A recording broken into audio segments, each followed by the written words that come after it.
অনেকেই বলে স্বামী স্ত্রীর মধ্যে কোনো কিছুরই মিল খুঁজে পাওয়া যায় না, তবে আমি আর আমার হাজব্যান্ডের মধ্যে অনেক কিছুর মিল থাকা সত্ত্বেও একটা মিল যেটা সব থেকে বেশি আমাদের মধ্যে, আমরা দুজনই গাছপ্রেমিক। একদমই কি বলবো, গাছের কথা মাথায় আসলে আমরা একদম পাগল হয়ে যায় মনে হয়।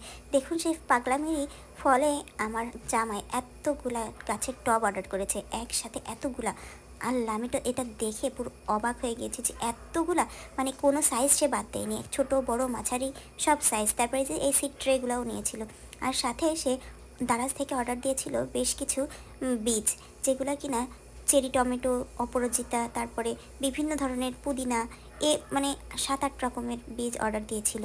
তো সেইগুলো আমরা আজকে পটিং করলাম, আর দেখি যে এখান থেকে কয়টা গাছ হয়। তবে আমার মনে হয় না যে খুব বেশি গাছ হবে, তারপরেও আল্লাহ জানে, হতেও পারে। তো এখানে যে আমার হাজবেন্ড পট ছিদ্র করতে যে একটা পট পুরো ফাটাই ফেলছে। তো যাই হোক, আমি তো অনেক আবার গুণবতী মহিলা, তো সেই গুণের বহিঃপ্রকাশ দেখে আমি অনেক সুন্দরভাবে এই যে পটগুলোকে ছিদ্র করেছি। ছিদ্র করে তারপর এখানে কিছু কাগজ দিয়ে তার মধ্যে আমরা গার্ডেন সয়েল আর ভার্মি কম্পোস্ট দিয়ে মিক্সড করে এর মধ্যে আমরা সেই বীজগুলো লাগিয়ে দিলাম। এখন দেখি কি হয়, এই গাছগুলো কি আদেও হবে কি হবে না, আপনাদের সাথে অবশ্যই শেয়ার করব। আর এই যে মাটিটা দেখছেন, এটা আমরা গ্রাম থেকে এনেছি। এই মাটি অনেক আগে থেকেই আমরা গাছ পছন্দ করি, তবে জায়গার কম বা বিভিন্ন সমস্যার জন্য আমরা অনেক বেশি গাছ লাগাতে পারি না, কিন্তু এবার আমরা একদম মনের মাধুরী মিশিয়ে গাছ লাগাচ্ছি।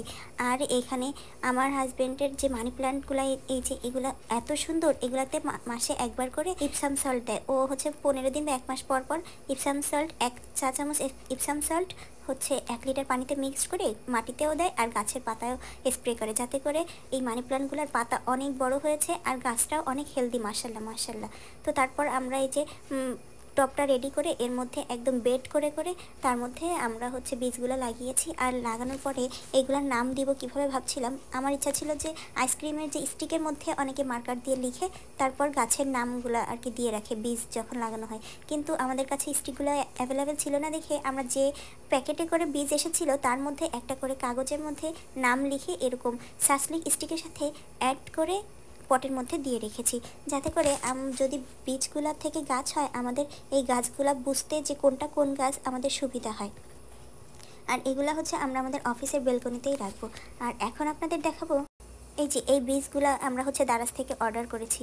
যদি হয় তো আমি এটা রিভিউ দিব যে আদেও হয়েছে কি না সবগুলা গাছ থেকে, নাকি হয়নি। এরপর একে একে আমরা সবগুলা বীজ লাগিয়ে দিলাম। দেওয়ার পরে পানি দিয়ে দিচ্ছি, পানি দিয়ে তারপরে 3-4 দিনের জন্য রেখে দেব একদম ছায়াযুক্ত জায়গায়। আর পানিটা শুকিয়ে যাওয়ার আগেই একটু করে পানি স্প্রে করে দিব, তারপরে দেখা যাক কি হয়। তবে একটা কথা গাছ শুধু লাগালে বা কিনলে হয় না, গাছের পর্যাপ্ত যত্ন করতে হয়, যেটা আমি আমার হাজব্যান্ডের কাছ থেকে দেখে শিখেছি। কারণ সে এত ব্যস্ততার মধ্যেও গাছগুলোকে এত সুন্দরভাবে পরিচর্যা করে। প্রতিদিন মিনিমাম আমি বলবো সে আমার হাজব্যান্ডের কথা প্রতিদিন মিনিমাম যদি কেউ 10 মিনিট করে তার গাছের পেছনে সময় দেয়, তাহলে কিন্তু ওই গাছগুলো নিয়ে আর কোনো চিন্তাই করতে হয় না। আর আল্লাহর উপর ভরসা রেখে বিসমিল্লাহ বলে কাজ করলে যে কোনো জিনিস, যাই হোক, সবাই আমাদের জন্য দোয়া করবেন, আমার হাজব্যান্ডের জন্য দোয়া করবেন, আমার জন্য দোয়া করবেন, আপনাদের জন্য অনেক দোয়া ও ভালোবাসা। আল্লাহ হাফেজ, সবাই ভালো থাকবেন।